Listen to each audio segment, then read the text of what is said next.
For PSG to take into that second half, Paul, it's certainly not over at 3-1. No, absolutely, they're very much in it still. There's no reason why they can't get a really positive result back in Paris. I agree totally with Michael. I think the difference in the second half was the substitutions made by the two coaches. See, Emery decided to take off Cavani quite early on. There was still another 25 minutes left in the game. He made a switch where Meunier went on at right back, Alves played further forward. And then Zidane's changes, positive change, Asensio particularly. Involved in both the goals. He's the one that made the difference. One coach made a defensive change, one coach made an offensive change, and Zidane's come out on top in that one. This will ease a huge amount of pressure on Zinedine Zidane. I'm not sure he feels pressure. As a player, I don't think he felt it. As a manager, just seems to have a magic touch. You know, he really does. And I think you saw his players are playing for him. You know, they really put a shift in. And Michael's right, they have a know-how in these games. PSG, there's no way they should have lost that game 3-1. They played well, and somehow they end up losing that game 3-1, which could cost them. Real Madrid take a 2-goal lead to Paris after beating PSG 3-1 at the Bernabeu in the first leg of their last 16 tie. Michael Owen, Paul Clement and Owen Hargreaves with me in the studio. It was well hyped, this game. Michael, what did you think overall? Did it live up to it? Oh, it did. Yeah, it definitely did. I thought first half was really good. Madrid came out first 10-15 minutes and they were, you know, right at it. We were debating whether they almost blew up a little bit because then Paris came into the game. And I thought it was quite an even first half. But then after that, I thought Paris were very good in the second half, and Madrid will be counting their lucky stars that they've come away with a nice little cushion now. And as Owen said earlier, if I was a Paris Saint-Germain player, I'd be thinking, how can we play like this? How can we probably be, if anything, the better side and come away with a 3-1 defeat? How did they come away with a 3-1 defeat then, Paul? Does it show that know-how is more important in these big games, not how much money you spend? Yeah, absolutely. I think their experience came through. They had the belief right until the end. As I mentioned earlier, I think the substitutions made by both teams had a big say in the outcome of the game.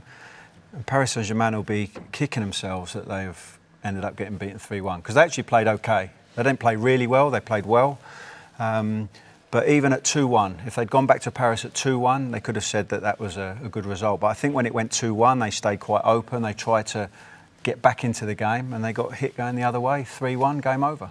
Will questions be asked of Unai Emery for his team selection? It was Lo Celso who conceded a penalty in the first half for Ronaldo's first goal, and then for his substitution, taking Cavani off so early and making a defensive substitution. Well, you saw Cavani's face. I mean, what he thought of it. 65 minutes. I mean, to take off your leading scorer was a surprise, and they were comfortable at that point. Obviously, wanted Mbappe through the middle, Meunier to play at right back. It didn't work, you know, it really didn't. And there'll be questions asked about him, no question.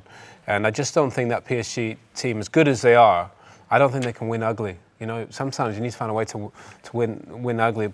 Real Madrid today, 3-1 winners.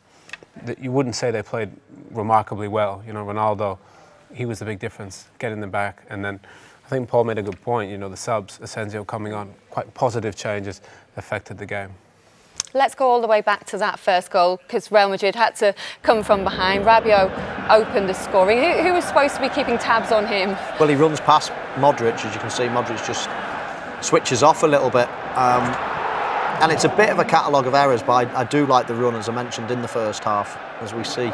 Modric is in a good position there, but just look at Cavani's run here. He takes Varane out the game for starters, and then all of a sudden it's 2v1.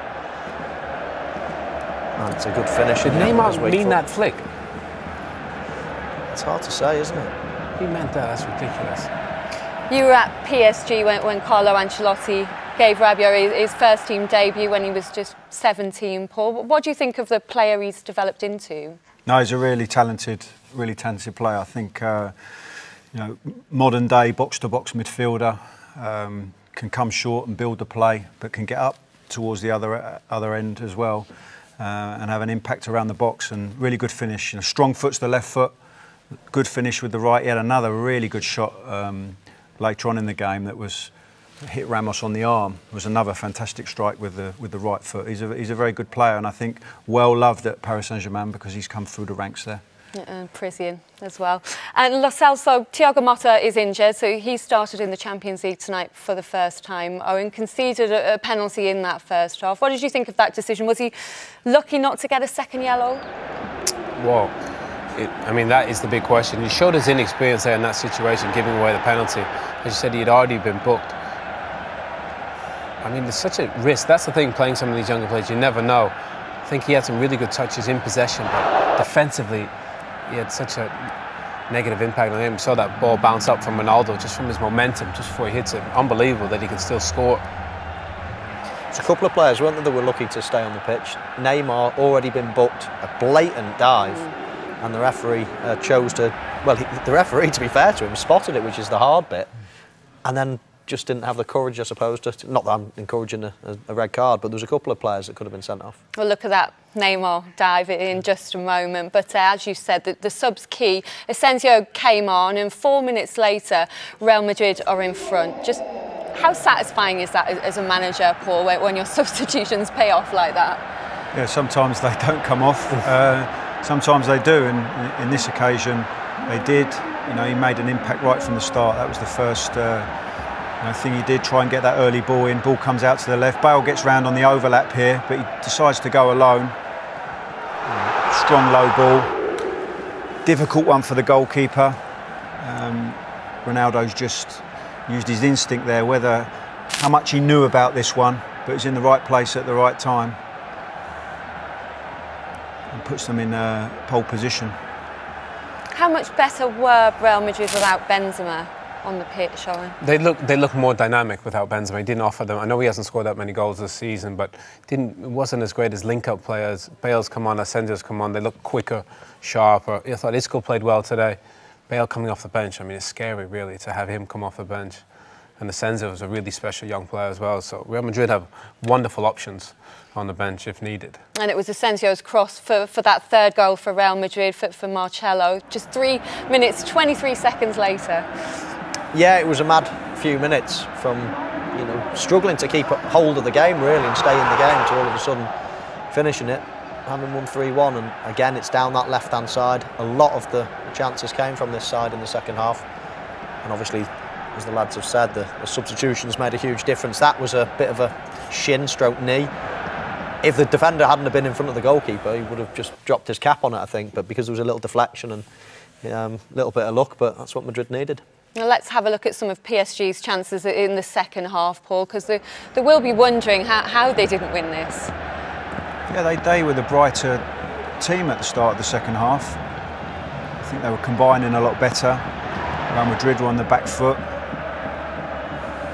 Mbappe, Cavani, when he was on for the first 20 minutes, and Neymar as well, they were linking better, making good runs, getting to the back of Real Madrid's defence.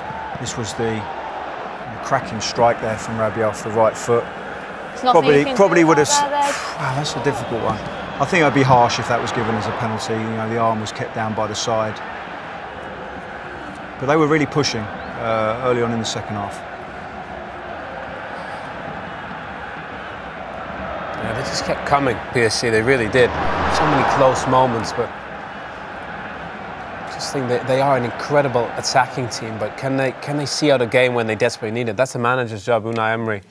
Lo Celso's went off. Verratti, Rabiot, Marcelo kind of ran in between them for that third goal. That 2-1, it's a wonderful result, but 3-1, I think it could be curtains for PSG. What did you make of Neymar just heading straight off at the end of the game? Well, he took a little bit of stick as well. Later on in the game, he was near the back of the goal, and the Madrid fans had a right go at him. We're seeing a couple of the challenges. That's his yellow card, his first one, and then pretty needless, wasn't it? You mentioned the dive afterwards. Yeah, and as I say, this is it. The referee spotted it. Great decision, but then I thought it was just an automatic yellow card when you get pulled up for diving, but obviously not. That's what the Madrid players think of it. Bad one, Paul. To the letter of the law, that's a second yellow, and you should go. How are we going to stamp this out in the game when, in a really high-profile European game like that, he's getting away with that? Yeah. I suppose. Yeah, we can't stamp it out, but the referees have to. They have to be consistent. They have to be bold, whether they're reffing against, it's a decision against the home team, the away team. It's just about consistency. So heading into the second leg then, Owen, 3-1 lead for Real Madrid. What chance do you give PSG of getting back to that on home? No, they have a chance, without question. I mean, it's a brilliant attacking team. Di Maria is another option. He can play as well. But I think you think about PSG can get an away goal. Real Madrid are going to score in Paris as well. You'd like to think. So they're going to have to score plenty. They're capable of it. But just defensively, I think Real Madrid have too much. After they choked last season in that second leg against Barcelona, losing it 6-1, do you worry about their big game mentality? I worry more about their style of play, and I'm not sure a team that almost go and shoot out every single time they play, they can't really grind a win. So, I would worry about that style of team going on and winning the Champions League. A little bit like Manchester City in a way, they score that many goals that, listen, if they go and win the Champions League, it'll be an unbelievable achievement. But I'm just not sure whether teams that go and win 4-5-0 every week, when they come against the big boys of Europe, the Barcelonas, the Madrids, then you have to have another way. You have to be able to dig it out. You have to have experience and know-how. And that's what the big question mark I've got about Paris Saint-Germain. When it gets tough, then they really haven't got a plan B, because all they do in their domestic league is go and outscore everybody. They don't have any competition like a Real Madrid. Do you think they are held back by how dominant they are in Ligue 1? Well, then I guess they didn't win it last season and they were still knocked out, so it's hard to use that as an argument. Yeah, sure. It's always difficult to compare the leagues and which leagues are stronger and how that puts a team at advantage or disadvantage in the European competitions. I think if you compare their situation they're in now to last season, they had won 4-0 in the first game against Barcelona. Then they're going away to the Nou Camp, having to protect a lead. It's a different situation to what they're in now. Now they're going back to their own stadium and they've got to chase a game. It might suit their style better. I totally understand Michael's point about a team that goes on and does really well in the Champions League has to be able to do all assets of the game really well. You have to be able to attack well, got to be able to defend well, got to be organised in set plays. They're obviously a very strong team offensively. Have they got enough to be able to manage the games in high pressure situations and be able to defend and be able to see out a result? No, we will. Yeah, extraordinary game of football, wasn't it?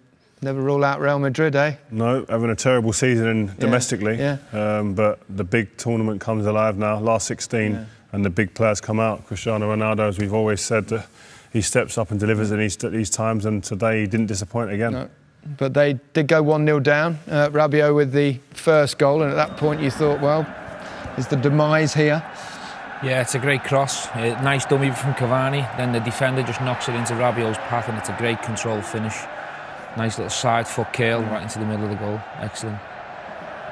Coming from midfield, shades yourself there, Frank. Your eyes open up when they drop to you, I tell you. And it is a nice finish, but I would expect nothing else from a player of his quality in that position.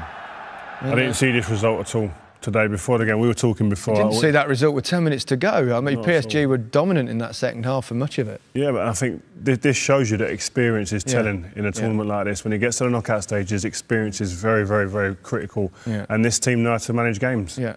And, well, the turning point was a penalty decision. Lo Celso with a kind of rash challenge. I don't know what he was thinking. I think it's just a lack of experience, a lack of maturity. It's a definite penalty. You just can't pull him there in that situation. There's still a lot for Toni Kroos to do. Just leave him. And you'd expect nothing less from this man. Ball jumps up a little. Watch this when ball hits foot. If he means that, he is definitely special. He used to do that in training, you know. Oh, stop it. He used to mess about in training and do that in training. To do it, I'm not saying he means it there, but he did used to do it. Like, deliberately? Yeah, I swear to you, crazy. But he used to do it. Cool, if I did that, I'd knock it about 30 yards over the bar, wouldn't you? Imagine, I'll tell you what I'll do, I'll just bang it and bounce it up a little bit. Really? 2-1. Him again, Ronaldo. He's relentless. Well, 7 consecutive seasons, he's now scored 10 goals or more in the Champions League. What a phenomenon. Incredible. I mean, he does incredible things year in, year out, but we're saying here that he knows nothing about this. He does. Yeah, it comes off the knee, but the movement of him, look at that, this reaction. Bang. There it goes. Doesn't matter what you knock it in with. There isn't much good fortune in that. It's been in the right place, and that's having the instincts in that split second to knee it in. Let's have a look at a few Ronaldo stats. They defy belief in many ways. There you go, 95 appearances, 101 goals. That is just staggering, isn't it? In his last 12, sorry Steve, in his last 12 Champions League games, he's got 21 goals. 21. He's taking liberties. He's improving. He's treating this like a wait till he gets to his 40s. How good will he be then? He's treating the Champions League like a school cup competition. That's what he's treating it like. It's a joke. It is remarkable. It really is. Marcelo, cracking player, particularly going forward, of course. He got in on the act, and then, which makes Madrid slight favourites, you think? Or good favourites? Yeah, it does. I mean, it definitely goes down as a goalkeeping error, but, you know, this is Madrid's left-back getting into positions where centre-forwards get it. It's a great cross, a great pull-back, and this could turn out to be a massive goal, Gary. Have we got the other pass, of the Champions League this season? They were just telling me we haven't got time, but I just shook my head, so they're now going to show it, because we've got to see this Marcelo pass of the night. Here it is, Champions League, possibly pass of the season. How does he see it, for a start? No one in that stadium saw it, but Marcelo. But I mean, as you said, attacking-wise, he is a devastating player. He plays with freedom, sees Ronaldo out the corner of his eye, had a look beforehand. If only Ronaldo could finish. There you go. We will now take a breather.